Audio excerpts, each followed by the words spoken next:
పక్షులు వలస వెళ్ళేటప్పుడు అవి ఒక దేశం నుంచి ఒక దేశానికి ప్రయాణం చేస్తాయి. ఆ ప్రయాణం చేసినప్పుడు కొన్ని వందలు కలిసి వెళుతూ ఉంటాయి. అలా వెళుతున్నప్పుడు ఆ బోర్డ్స్లో కొన్ని బోర్డ్స్ లీడర్స్గా ఉంటాయి.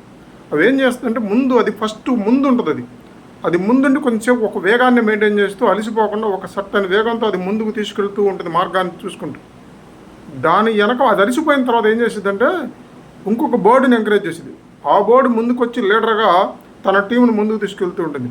అది అలసిపోయిన తర్వాత ఇంకొక బోర్డు ముందుకు వచ్చి దాన్ని తీసుకెళ్తూ ఉంటుంది.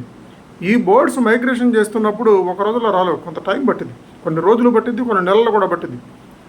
దేశాల నుంచి దేశాలు వస్తూ ఉంటాయి. అలా వస్తున్న సమయంలో ఎక్కడ ఫుడ్ దొరికింది, ఎక్కడ వాటర్ దొరికింది, ఎక్కడ షెల్టర్ దొరికింది, ఇక్కడ నుంచి జర్నీ చేస్తే ఏ ప్లేస్కి వెళ్ళగలుగుతాం, అక్కడ మనకు ఫుడ్ షెల్టర్ దొరికిద్దా లేదా అని ముందే ప్లానింగ్ ఉంటుంది. ఆ ప్లానింగ్ చేసే వాటిని లీడర్స్ అంటారు. ఒకటి చూసుకుంటే మరొకటి ఇంకొకటి చూసుకుంటూ ఉంటుంది. ఇలా ఒకటి అలిసిపోయిన తర్వాత ఇంకొకటి లీడ్ తీసుకుంటూ ఉంటుంది. అలా ఒకటే లీడర్గా ఉండకుండా వాటిలో కొన్ని లీడర్స్ని తయారు చేసింది. ఆ విధంగా తమ గమ్యాన్ని అవి చాలా ఈజీగా చేరుకుంటాయి. అలాగే జీవితంలో కూడా కుటుంబంలో కానీ తండ్రి ఒక్కడే కాదు, తల్లి కూడా లీడర్గా ఉండాలి. ఒక్కొక్కసారి పెద్ద కుమారుడు లీడర్గా ఉండాలి, ఒక్కొక్కసారి వాడి తర్వాత లీడర్గా ఉండాలి.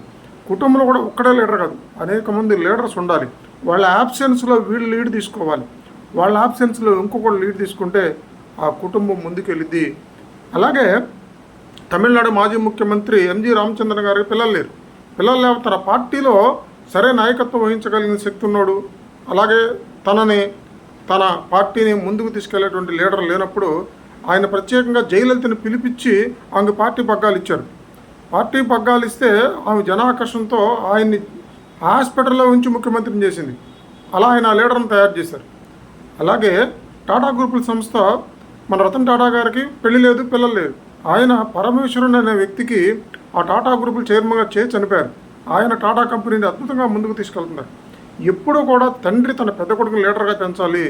ఒక కంపెనీలో పెద్ద పెద్ద లీడర్స్ తమ తర్వాత కూడా లీడర్స్ని తయారు చేయాలి. కుటుంబంలో కూడా మనం కూడా తయారు చేయాలి. లీడర్ అంతటితో అయిపోకూడదు. లీడర్స్ని తయారు చేస్తే దేశాలైనా, కుటుంబాలైనా, సంస్థలైనా ముందుకి వెళతాయి.